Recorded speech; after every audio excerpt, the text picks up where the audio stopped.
Hey there, everyone. It's Rod. It's the Stay Strong Live Long channel. It's been a couple of weeks since I've done a live stream. So here we are. The doing the weekly live stream doesn't work for me anymore because now I've got a full-time job. I've actually got to try and weigh up my schedule with the requirements for the full-time job. However, I'm committed to doing one every fortnight so we can all have a bit of a chat. For those of you who are just tuning in well, it doesn't matter if it's the first time or if you're here every week, then let me know where you're from. Say hi in the chat. I'll give you a shout out. I'm in Sydney, in Australia, in case you couldn't tell from the accents. It is 9 a.m. on Wednesday it's Tuesday the 12th of December. For many of you, it's going to be Monday. If you're in the United States, it's going to be like the mid-afternoon. Today, it's gonna be a hot one. It's already, it's 24 degrees Celsius here inside, which I think is around about 70-ish, 75-ish from memory Fahrenheit. We had 42 degrees here in Sydney a couple of days ago, which is well over 100 Fahrenheit. So yeah, it's starting to get warm up. It's starting to warm up. I know some of you who are living in the States, it's starting to get really cold there and you're getting snow and you're wishing that you were in a place where it was a whole lot warmer. Anyway, this is how it is. We're in opposite ends of the earth. Who have we got on here today? Greetings to you, Melissa. Melissa and I have just been chatting offline. Anyway, Melissa is helping out with the moderation today, so thank you very much. And greetings to you in snowy and foggy Alaska. Yeah, we'll keep the hot temperatures here. I would actually really enjoy some snow right now after the heat that we've had the last couple of days. It's only, I'm here under a relatively bright light. I've got to turn the air conditioner off so that it doesn't make too much noise. It starts to get a little bit sweaty after a while. I'll just turn my phone off as well. All right, so what do we want to talk about today? I thought, there was a couple of things actually. One is, I'm just going to throw this into my banners. If you would like to come and have a chat with me, then you are most welcome to do so. So I've done this in the past and it's worked out pretty well. So essentially, if you have anything that you'd like to talk about as far as, your carnivore journey, maybe you're just starting, maybe you're having you've just, cleaning up your eating and you're running into some challenges, or you've got a story. I really don't mind if you have just started, you've been going for a long time, or you've fallen off the wagon. If you've got anything that you'd like to talk about, the chances are that somebody else will benefit from hearing your story. So I'm going to throw this into the chat. So that is the link to my StreamYard studio. If you just throw that into your browser, you'll show up in the studio and I'll let you in. Camera is optional. You don't have to have your camera on. And as long as you've just got audio, you can come in and have a chat. I've had Nita from Ketogenic Woman. We've had DC from DC Learning to Live. We've had a few other people. Doesn't matter if you've got a YouTube channel or not. If you'd like to come and have a chat, then you are more than welcome to do so. So I want to talk today about the holidays, because the holidays are coming up, and let me just find it. If you are wanting to stay on track with your eating, then this is when things get really challenging for all of us, right? So I'm going to talk, I've got a couple of notes here that I'm going to speak to. I'm also going to refer to this document here, which Anita from Ketogenic Woman has recently spoke about on one of her live streams a couple of weeks ago, I think it was. And I've only just found out about this. This is a really great reference to different things that you can consider to help you over the holiday period. So the first thing I want to talk about was the importance, if you are making any sort of change in your life, whether you're wanting to get more exercise regularly, or changing your diet, changing what you're eating, cleaning up what you're eating, I can't stress enough the importance of having a partner or a buddy, or even if it's a coach or just someone else that you can work with who's on a similar path to you. And I was just reminded of this morning because when I do my strength training, I do that 2 days a week regular as clockwork with my friend Matt. Go over to his house and we work out in the morning. And this morning, today was legs and chest day, so we did some what do you call them? Jump lunges, which if you look at my channel and look at the workout video section, you can see there's the jump lunges. They're brutal, right? And then today we were doing bench press as well with that. And I'm not telling you this so you can see how strong he is. This is just an example of the importance of having a buddy. So we did a couple of warm-up sets, then we decided to go really heavy today just because we're feeling energetic and we haven't done that for a long time. And I did one set with 100 kilograms all up on the bar, I think, and that was like a personal best. So we did 5 or 6 reps. And then I came back and I thought, okay, well, I could do another set like that. And I said to Matt, I just put another 2.5 kilos on the bar, which would make it 105, which I've done before. And he, by mistake, he put a 5 kilogram on the bar. So instead of a 2.5 kilogram plate, he put a 5 kilogram plate on the bar. And when he did that, I thought, oh, okay, I'll just throw the 5 kilo one. And that was one of the examples of having a partner to work with, because if I'd been there by myself, I would have easily given myself a pass, then just gone, put on the 2.5 kilos, don't worry about that. In my head, I was going, I don't know that I could lift 110 kilograms, especially given that I just, did a really all-out set a minute ago. And so we did that, and then I did 2 reps at that weight, at 110 kilograms, which I've never done before.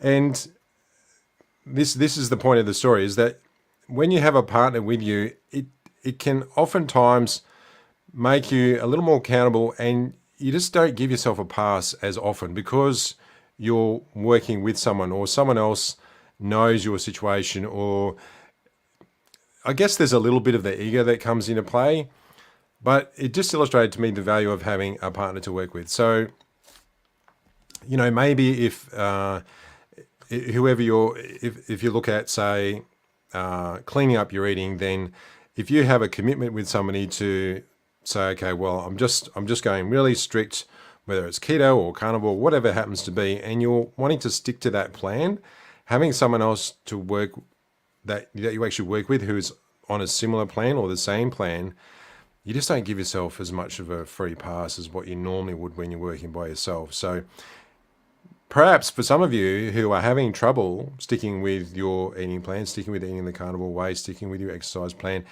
the missing ingredient for you might be that you actually need to work with somebody who's a buddy of yours, or perhaps even someone who's a coach, just so that you've got that additional level of accountability. It's really, really valuable. And I'm one of these people that just likes to do things by myself, right? I don't require a lot of people around, but I've just found it such a valuable thing having a partner to work with, having a buddy to work with on this whole, especially for my own health and fitness. And, we both, my friend Matt and myself, we eat the similar way as well. So, it's just really, really useful, and it helps you be successful. And sometimes it's just the little things that actually make the big difference between you being successful and not being successful. So that was the first thing I wanted to talk about. And all right, so let's just throw this other banner up here. I'll say, if you are just tuning in, say hi in the chat. Don't be a lurker. Let me know where you're from, and I'll give you a shout out. So what was the other thing I wanted to talk about? All right, now if you've just started eating the carnivore way, or you've just started a new exercise program, or you've just started something new, my advice is don't be in a hurry. We live in a world where we want everything now. We turn on Netflix, we want to watch a really great movie, we can have it within seconds starting with us. We dial up Menulog or Uber Eats on our phone and we can have something delivered within half an hour. We want to buy something, we can get on Amazon, we can get a same-day delivery. I've talked about this before, but everything is now, get it delivered, get it happening straight away. And when it comes to your health and your exercise and what you're eating and your diet, none of that stuff happens in a hurry. You've you've got to allow time, and you've got to bring some patience in. And this lack of patience or wanting to get things done in a hurry will stop you before you even get started. So I've speculated before about what actually makes people, stop before they even begin. If you take eating the carnivore way, for example, like if somebody who's been eating and they've been ruining their health for the last few years, they might have some sort of, if you've got autoimmune issues and you know that that's to do with what you're eating, and you're wanting to start cleaning up your eating, a lot of people won't even start because they look down the barrel of, well, if I'm going to do this, then this is how, like, the result is probably not going to come for months and months and months, and that's very likely, right? But you've just got to look at it and be patient, and you just have to go, okay, what can I do today? And don't worry about what's coming down, like getting to the end. I'd say the end is really just an infinitesimal part of that journey that you now are starting on. So just do what you can today. So if you're cleaning up your eating and you are just starting today, just only worry about what you have to do today. Now, on the flip side of that, if you've gone off plan, so we're talking about over the holidays here, there's going to be a lot of temptations. There's going to be a lot of food put in front of you that you don't normally eat in the ideal scenario. And, that's going to happen. And if you do end up eating off plan, I'd say don't go south with that. Just start again tomorrow, or start again with the next meal. And that's all you've got to do. Don't worry about, well, that's just throwing me off. I may as well just forget about it for the next few months, wait until the holidays are over. You don't need to. Inevitably, any mistake or slip up or any time that you go off plan, it's just going to be one, it might be just one, one sweet, one meal, one anything, and you can always just restart. You don't actually have to. Something I mentioned in my last Dishwashing Philosopher video was get really good at restarting and get really good at starting over. The better that you are at that, the more readily that you can say, okay, well, that didn't work out very well, but I'm just going to start over again, rather than saying, well, that didn't work out very well, so I'm just going to forget about it for a few months. You don't need to be that person. You can actually just start next meal, next day, and get back on track, and away you go. Sherry Colick from New Jersey, United States. Thank you for joining in today. Hello. Welcome to the channel. I haven't seen you on here before, I don't think. All right, so that was about not being in a hurry. So be patient, and things come to those who wait. I think it was something my granddad used to say to me. I know he wasn't the first person that said that. Good things come to those who wait. That's right. And I'd say also good things come to those who are patient. And, if you think back on your life, what good things have ever happened in your life that came quickly? Your relationship with your better half, your children, whatever career that you have that you've developed over a long period of time, you've gained mastery and knowledge. If you started in the carnivore way a few years ago, you've really transformed your health and the way that you live and how you feel about your body. None of those things happened in a hurry, did they? They took a long time. And there was ups and downs, and that journey that's the good part. That's the great thing about it, is that it's a journey, and it's not about getting to an end point really, really quickly or getting there in a hurry. So, just enjoy the journey as you go along, and remember that nothing great ever happened quickly. It always took time. It always took patience. It always took some grit as well. So let's see. All right. So the final thing I want to talk about, and then I'm going to talk some more about what Anita has put together on her PDF document here, is about raising your standards. So I think I heard Alex Hormozy talk about this once. So for those of you who are in the business world, Alex Hormozy is a very famous influencer. And I'm sure I heard him talking about standards. You can have standards in all different areas of your life. So, for example, you might have a particular standard about how you dress before you go out to the supermarket. Now, for some people, they're fine in their gym gear or their super comfortable shoes and shirt, etc. And others, and that's fine. And others have a particular standard that they apply before they actually head out the door.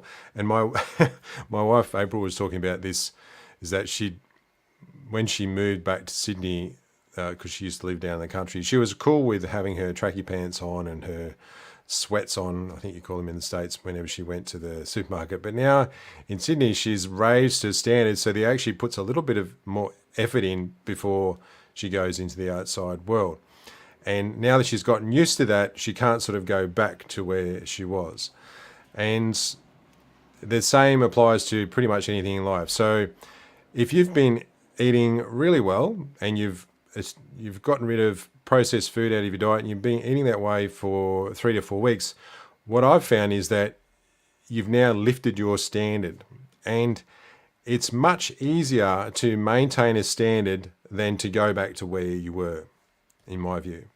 So really all you're doing by changing your diet and, let's say, getting more regular exercise is by lifting your standards. So if your standard at the moment is you go, let's say you're wanting to exercise regularly and you're just wanting to go for a walk, a half-hour walk, and you've not been doing that at all, and you did one last week, you've done one this week, you do one next week. Now, it doesn't sound like that's much, but you've now started to create a standard, and your standard is once a week. Now, if you want to increase that to twice a week and you do that for several weeks, well, now your standard is twice a week, and the idea of going back to once a week is quite hard it's not very palatable at all, because you've now got a new standard. Now, if you take that with your eating, if you apply eating well for 3 weeks, so if you take the carnivore diet, so it's going to be, animal-based product only, meat, eggs, dairy, butter, cheese, butter, then once you've been doing that for a while, you'll find that you create this new standard, this new level of eating, and it's very, very hard to go back there. But you have to allow some time for these new standards to be created and for the magic to actually work. So I would encourage you to have a really good look at what your standards are, like what is acceptable to you, and then just work on lifting that standard a little so that you can actually achieve your goals that you're wanting to get to. All right, so yes, thank you, Melissa, for that reminder. So if you've got a question for me, I'm happy to talk about anything at all. So I like talking about, obviously, health and fitness and exercise. Mindset is one of the things I like to talk about as well. So if you're having any sort of difficulty, anything that you are struggling with at the moment, and you want to ask about that or just express what's going on there, throw a question up into the comments and I'll speak to that and see if I've got anything that might be able to help with that. All right, so let's have a little look at what some of the things that Anita has talked about here. I'm just going to zoom this in a bit so I can see it. All right, so let's talk about the all or nothing mindset. I think this is great.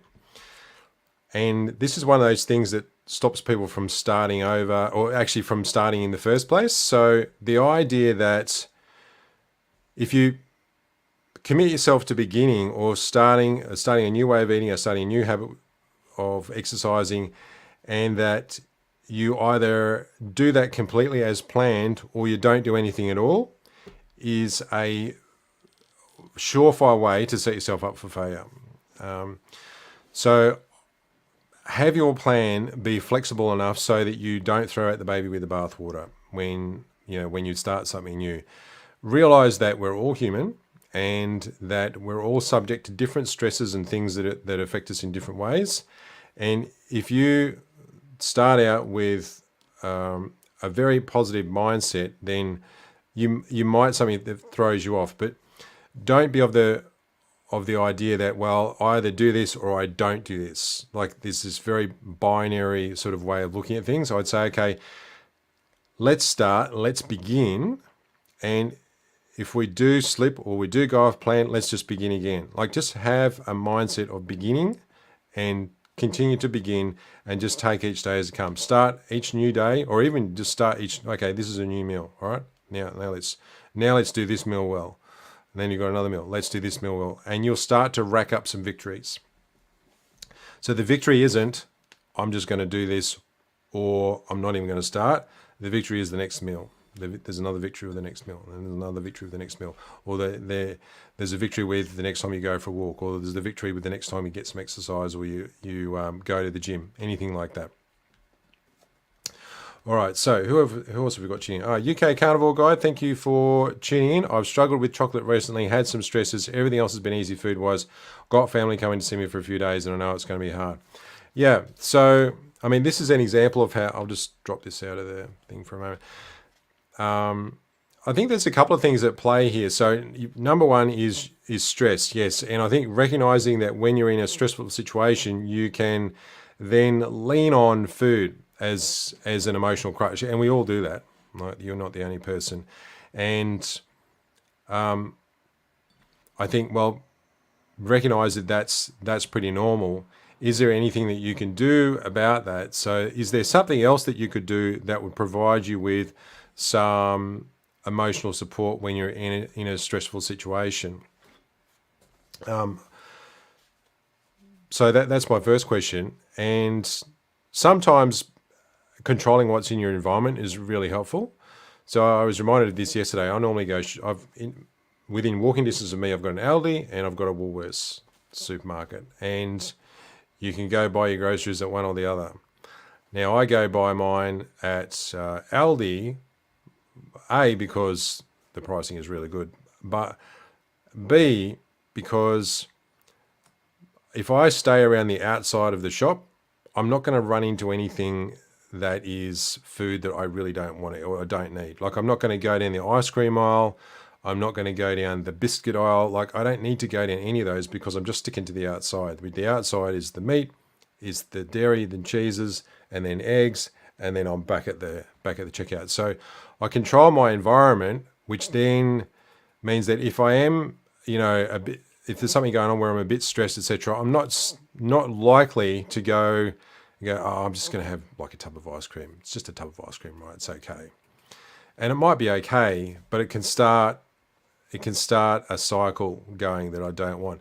Now, on the other hand, if I go into Woolworths, they've got that set up so that they want you eating their processed food. Like, they're interested. Well, they're way more interested in profits than anything else, and they have it set things up so it's harder to avoid those areas. So you end up having things in your face that you really don't want to eat, or they've got those tags, where things are on sale, things are on special, 30% off, 40% off. These are all mental tricks that are designed to have you buy things that you really don't want. And I'm not saying there's anything wrong with making a choice to buy something, but if you are committed to actually eating better, eating less processed food, then you've just got to avoid those things. So take them out of your environment. And the same goes with at home. So I live separately from my wife a lot of the time, even though we're still together. We live in different houses because we've got other kids and, things get a bit complicated. But what I like about this situation is that I get to control everything that's in my environment as far as the food goes. So the only food that's off plan here for me is food sometimes that the boys eat and my younger kids eat. So fruit, we have bread in the house because they like to make like toasties and things like that. But for the most part, I don't have any food that I'm inclined to eat if I see it, such as sweets, lollies, chocolates, any of that. It's not in my environment, so it's not a problem for me. I would have to actually physically walk to go and get it if I did feel like that. And sometimes when you feel like something, you've just got to allow yourself a few minutes for that feeling to pass, and then it's okay. You're good after that.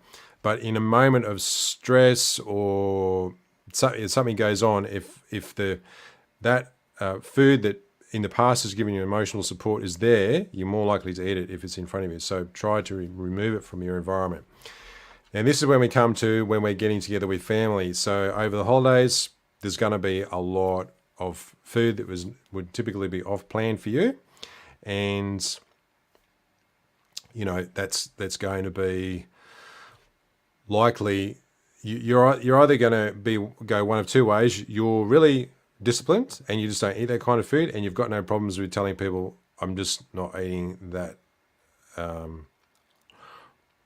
food at the moment, or I'm just not eating that food because I find I don't feel great afterwards. Or maybe you don't need to give people a reason for how you eat, by the way, as well. Like, how you eat is your business and you don't need to actually explain it to anybody else. But I know with family, sometimes people feel like, well, that you should explain yourself, even though you really don't need to. So I would say, in Anita's document here, she's got a couple of good tips for this as well.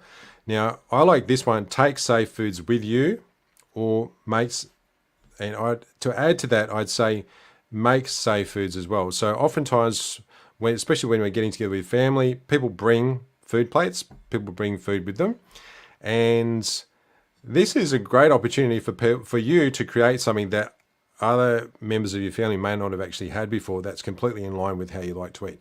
So I'll give you an example. I made prosciutto cream cheese wraps, right? I've never eaten them before, but I had to take something to a family gathering. I thought, okay, what can I take that's like completely carnivore? Prosciutto cream cheese wraps. These were awesome. So it was just a strip of prosciutto, smear in some Philadelphia cream cheese or whatever sort of cream cheese you've got, add in a little bit of horseradish cream, which is not completely on plan. I mean, you could leave it out, and then a little bit of Parmesan or some other sort of cheese as well.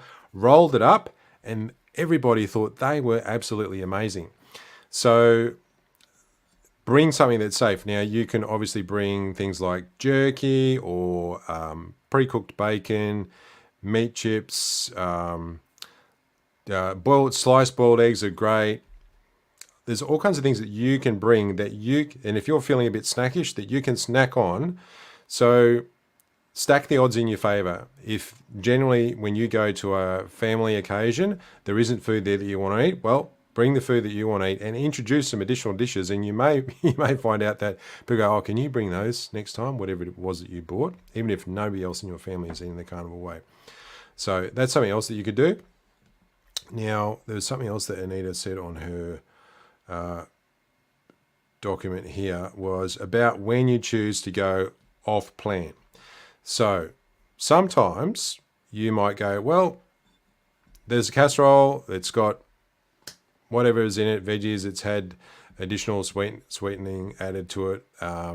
There's bread. I know I things like bread and that I just completely don't eat because I know how much it's going to affect my stomach. So I've got no problems leaving those off. But like a casserole that's been really well cooked, it's super tasty, I would probably eat that. And, if there's cookies available, maybe I might have one cookie, I don't know. But if you are going to go off plan, then make a deliberate choice. Like, don't look at it as go, oh, I just can't resist. Well, say, okay, well, I'm going to eat that.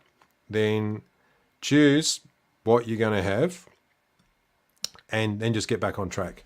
So, and it particularly applies with leftovers. I find that if there is something that has been in the past, if there's something I've created which is not normally what I would eat, let's take, what's a good example? Take banana ice cream, for example. I make banana ice cream for the little kids just with frozen bananas, and I will have a little bit, but it would be easy for me to eat a whole lot of it.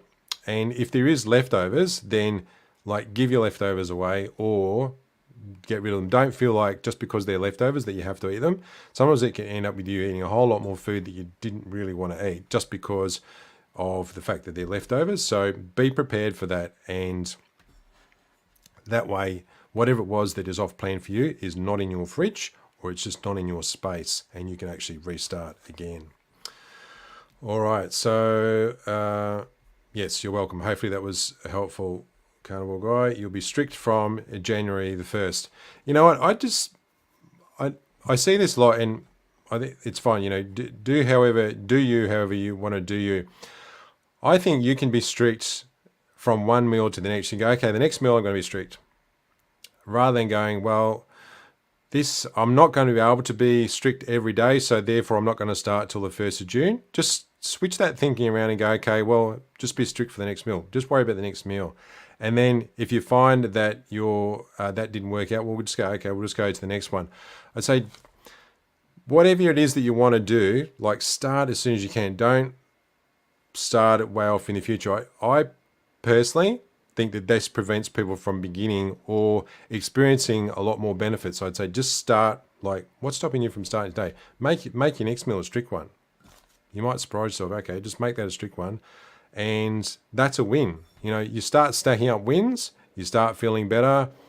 Your sense of self-worth, your sense of discipline, like how in control you are, starts to improve. Yeah. So I encourage you to actually begin ASAP. Melissa from Copper's Kitchen, deviled eggs is an easy make and take. Yeah, absolutely. I like boiled eggs are so easy to and quick to cook. Sandra Johnson, hi from a wet, cold and dark Germany. Yeah, it's pretty late over there, isn't it? Isn't it around sort of 10, 11 at night? I'm actually, with my full-time job, I'm actually in the process of setting up a distribution center in Germany. So I'm finding it quite interesting. I'm guessing you are bilingual, Sandra. So English and German is not a problem for you. And I had to find myself a tax lawyer who can also do things in German and in English. And it's really interesting. And Germany is a place I've not been to, but I would certainly like to go to at some point. It would be great. UK Carnivore Guy, makes sense. Thank you. Yes, Melissa from Copper's Kitchen, hit the like button. Yeah, you know, I'm one of these people that I don't ever tell people to hit the like button or click subscribe, but I appreciate that. If you do find that what I talk about is helpful, and you feel so moved, well, I'd appreciate that too. Sandra Johnson, have started drinking coffee with a beaten egg, a knob of butter, and a pinch of Himalayan salt. So this is a new thing. Is this for when you're like feeling a bit sort of snackish? Is that what you do? You have that? I actually have I haven't drunk much. I do coffee with a little knob of butter in it.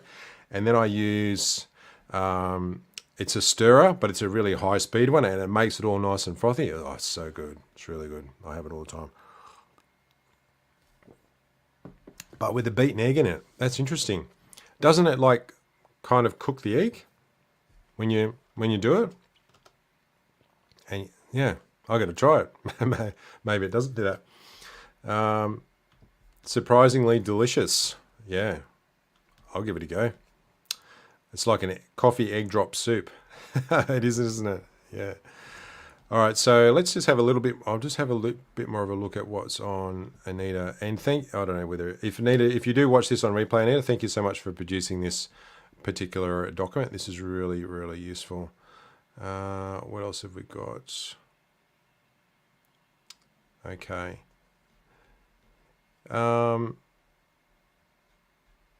Yeah, so there's a bit. I'll just zoom this in a bit here. Actually, this sounds like Anita's voice here too.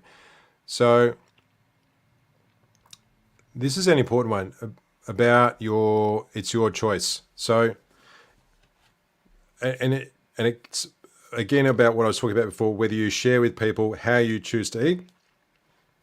The first thing is, it's your business how you eat, all right? It's your business what you do in your life. It's really no one else's business.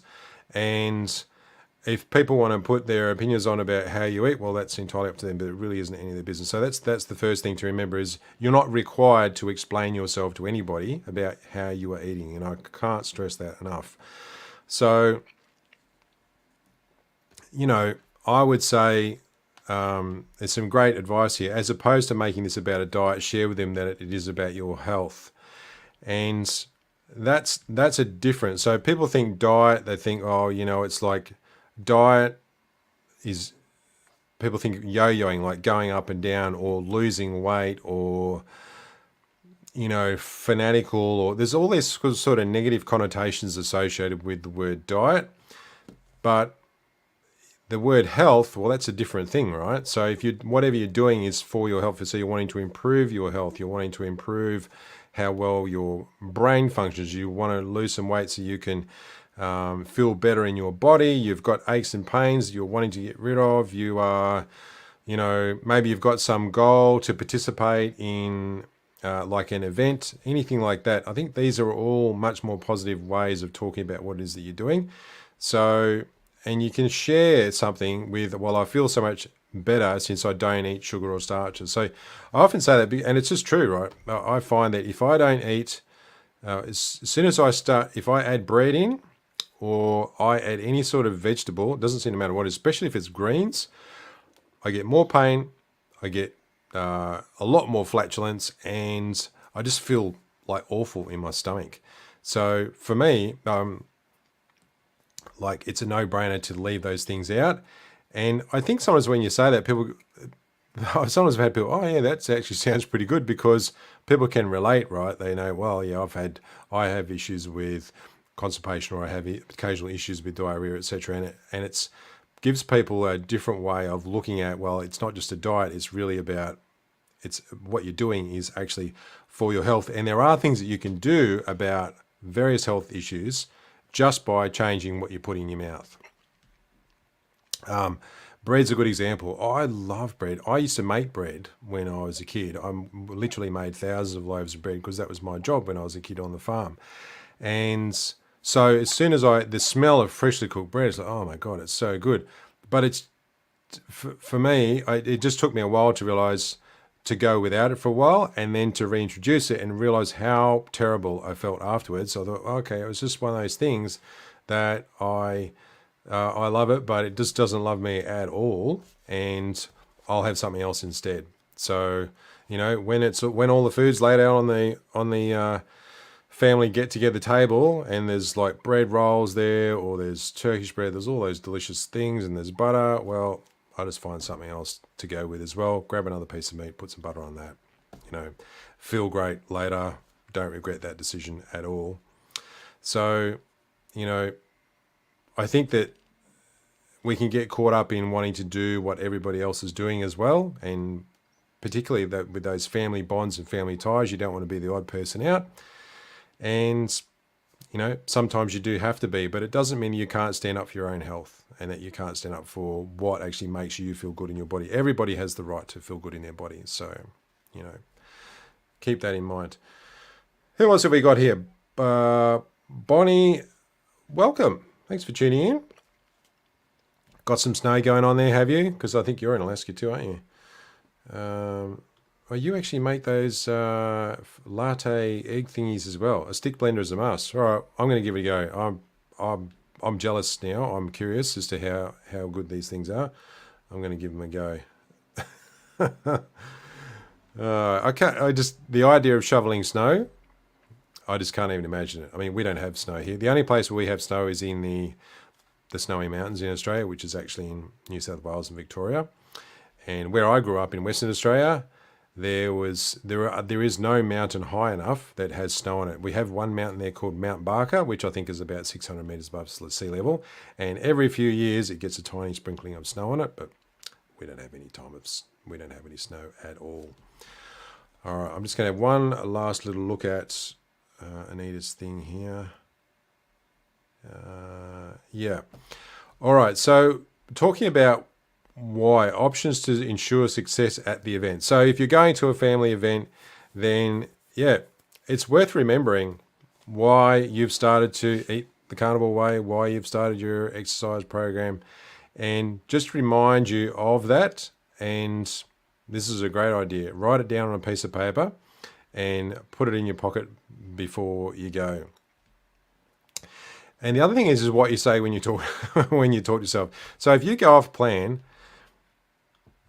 it doesn't matter what you do, you are not a failure. The next win is there for you in the next meal. If you've gone off plan and you ended up eating, let's say you went to a family occasion and there was something there that is absolutely delicious. So let me think of an example.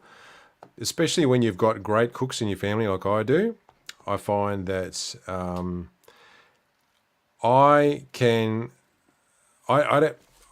at the point now where I don't want to say absolutely categorically no.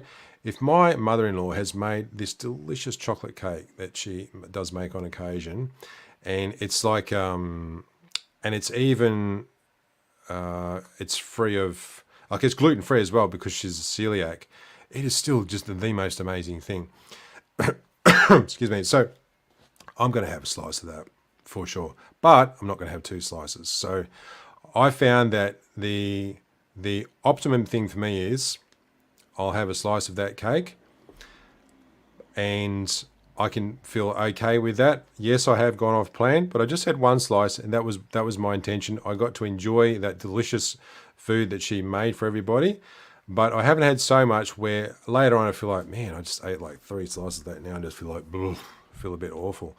So, I think there's a good way to go off plan, or a way that actually makes you feel okay mentally, and then there's a not so good way to do it. So, but if you say to yourself, well, I've failed because I had a slice of cake, or you can say to yourself, well, I just had 1 slice and that was it. Notice how the language and how you feel about those 2 situations is better. One is very supports your journey. So, okay, I just had a slice and that was it. Go me. The other one doesn't support your journey. Oh, I had a slice, I'm a complete failure. See how there's a big difference? I would say just throw out that kind of language. Anytime you talk to yourself in such a way that you would not talk to your best friend, or maybe you'll talk to your partner like that, I don't know. But just talk to yourself in a way that supports your journey rather than sort of getting down on yourself. So let me just throw up. No, you guys are all chatting with yourself. That's cool. All right, let's just see if Anita's got anything more interesting on her. This is a great one, actually. I'll just scroll down to here. So this one here about eating more protein. So protein is really great for fighting off hunger. So oftentimes, if you're at the point where you are quite hungry, and we're all like this, that can be a time when you can easily go off plan because you just need food, right? You just need any sort of food, especially if you've only just started. If you're not fully fat adapted, and once your blood sugar starts to get low, you start to get really strong hunger pangs, you can end up going off plan and eating just whatever's available. So make a plan to get plenty of protein into your day. And Need's suggestion here is plan to eat 3 high protein, low carb or keto meals a day until your hunger is back in check, and that will help you quell the routine of any cravings. Especially if you do go off plan, when you start introducing a bunch of carbohydrates, your body can switch from being fat adapted to then starting to produce energy from carbs, and it can take a while for you to switch back. So as soon as you can, make sure that you've got some good high protein meals in there, and that can help quell the hunger. Now, the other thing, this is a great idea too, don't try to do an extended post-holiday fast to atone for holiday feasting. I think that can start with a cycle. Just get back on your normal plan. So I think saying to yourself, well, I'm going to eat this way because I know that I'm going to fast later, I think that can be a trap. I'd say, okay, if you do go off plan, just go back to your normal plan. The way that you normally eat is the way that you can sustain it. I know for me personally, the idea of fasting for a few days just absolutely turns me off. And I know that a lot of people really love fasting. And if you do, great. But for me, I just like food too much. I'm not going to go fasting. I'll do a intermittent fast. So I'm completely fine with going from, 6:30 a.m. until midday the next day. But the idea of going for a couple of days doesn't work for me. So if you do go off plan, don't do that on the basis that because you're going to fast later, unless that's a really a regular. If it's part of your everyday regular routine, just go back to how your normal plan of eating, and you'll eventually catch up if you've gone away. So there's a couple of takeaways here on Anita's document, which are great. So we all stumble in our journeys. Know this and accept it. This is all part of the human condition. We're not perfect. We're not meant to be perfect, and thinking that we should be and getting down on ourselves because we're not perfect, that's a trap. So just I wouldn't say go easy on yourself, but just accept that we're human and we're subject to different stresses at different parts of our life, and the holidays in particular is one that there's a whole lot of things going on. You might be getting together with family that you don't always get together with. That could be a time of great excitement. It can be a time of great, it's some additional stress, maybe because there's some family members that you don't normally talk to that you're pretty happy with that situation. And, then the reverse is true as well. People that you haven't seen for a while that you really love dearly, that you can get excited and you can end up eating things that you normally wouldn't eat, drinking things that you normally wouldn't drink a whole lot of. That's okay, right? Just accept that these are a pretty unique time of the year. And even if you had the best of intentions and you made the greatest plans, things happen. And I think that this is great. So it does us nor our families any good if we linger in the instinct to punish ourselves over and over about it. I think that, I just can't see any good in punishing yourself, actually. I think, well, you just go, okay, that happened. That was a slip up. Start again.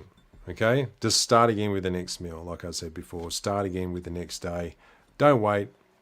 Just start over and you can get back on track. The sooner you get back on track, the sooner that you're going to start feeling pretty normal. The sooner you start making progress, the sooner you start feeling better. All right.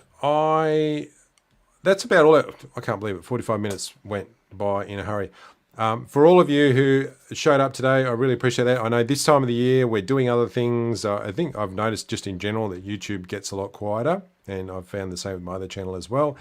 I'll probably, so in 2 weeks' time, it's going to be the 26th. I definitely will be taking some time off over Christmas Day and Boxing Day. And so this will be probably the last one of these live streams before the new year. And I really appreciate all of your support. I hope you all have a wonderful time over the holidays. You get to take some time off, spend some time with family, friends, loved ones, or you get to spend some time by yourself if that's your thing and that's what recharges you. Good for you. And I appreciate all of your support. So especially to you, Melissa, and also to you, Bonnie, for helping out with the moderation when things were getting pretty crazy there for a while. Looking forward to what 2024 will bring us. Love you all, and I'll see you all again soon.